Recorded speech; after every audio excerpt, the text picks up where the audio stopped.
ప్రభుత్వం ఎన్నికల సమయంలో ఆశా వర్కర్లకు ఇచ్చిన హామీని నెరవేర్చాలని జరుగుతున్న బడ్జెట్ సమావేశాల్లో తమ హామీ అమలయ్యే విధంగా చూడాలన్నారు. జిల్లా నాయకులు ముంజం శ్రీనివాస్, కమ్యూనిస్టు పార్టీ.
చేతులకు గాజులని పలగొట్టిండ్రు.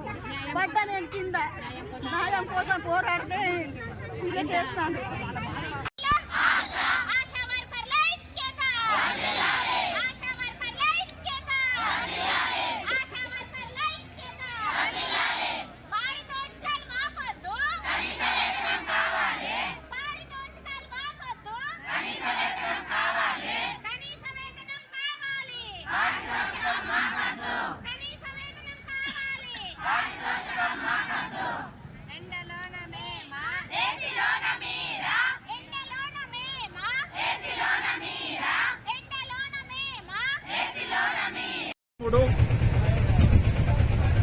ఆగస్టు నుంచి నిరవధిక సమ్మె చేసిన సందర్భంగా అప్పుడు సమ్మెకాలపు హామీలను గత ప్రభుత్వం ఇచ్చింది.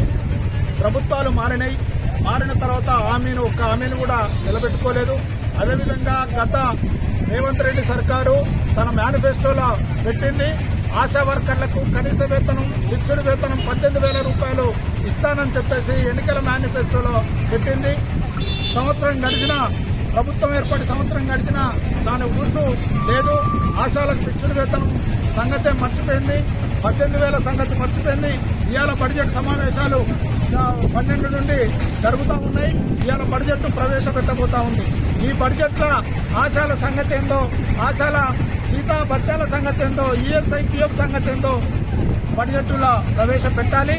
అందుకనే ఈరోజు ఉదయం 6 గంటల నుంచి ఇప్పటి వరకు ఆశా వర్కర్లంతా కలెక్టరేట్ ముందు పికెటింగ్ చేస్తా ఉన్నారు. ఈ పికెటింగ్ ప్రారంభం మాత్రమే. రేవంత్ రెడ్డి సర్కారు ఫిక్స్డ్ వేతనం 18,000 రూపాయలు, అదేవిధంగా ఈఎస్ఐపిఎఫ్ సౌకర్యాలు కల్పించకుండా ఉంటే పోరాటాన్ని ఉధృతం చేస్తామని చెప్పేసి ఈ సందర్భంగా హెచ్చరిక చేస్తా ఉన్నాం.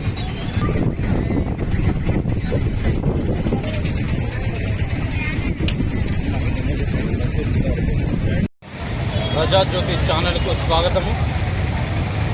కుమ్రం భీం జిల్లా కేంద్రంలో ఉన్నటువంటి కలెక్టర్ ఆఫీస్ ముందు మనమున్నాం. ఈరోజు కాంగ్రెస్ ప్రభుత్వం ఎన్నికల హామీని నెరవేర్చినందుకు ఈరోజు కొమరంభీం జిల్లా కేంద్రంలో మరి కలెక్టర్ ముట్టడి కార్యక్రమానికి మరి ఆశా వర్కర్లు పెద్ద ఎత్తున మరి తరలివచ్చున్న సందర్భంలో మనతో మాట్లాడేందుకు మరి సిఐటి జిల్లా నాయకులు మనతో ఉన్నారు. ముంజం శ్రీనివాస్ గారు, వారితో మాట్లాడించే ప్రయత్నం చేద్దాం. నమస్తే. ఈరోజు